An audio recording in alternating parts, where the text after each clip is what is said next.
നിങ്ങളുടെ വീട്ടിൽ തക്കാളി ഉണ്ടെങ്കിൽ പെട്ടെന്നൊരു തക്കാളി പച്ചമുളക് ഒരു പച്ചടി ചോറിൻ്റെ കൂടെ കഴിക്കാൻ ഇത് നല്ല ടേസ്റ്റാണ്.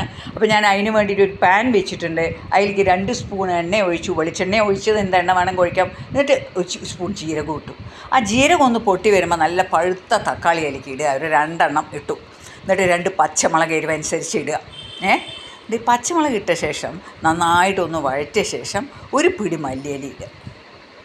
അതും ഇട്ടിട്ട് നന്നായി ഒന്ന് വഴന്ന് വരുന്ന സമയത്ത് 2-3 കഷ്ണം ഇഞ്ചി ഇടുക, ചെറിയ ഇഞ്ചി.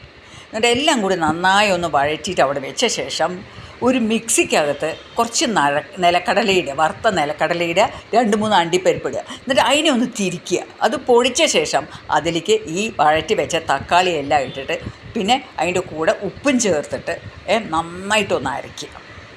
അത് ആ ചോറിൻ്റെ കൂടെ ഞാൻ വെച്ച് കഴിച്ചപ്പോൾ ഉള്ള ടേസ്റ്റ് ഉണ്ടല്ലോ കൂട്ടുകാരെ, എല്ലാവരും ഇതൊന്ന് ട്രൈ ചെയ്യണേ.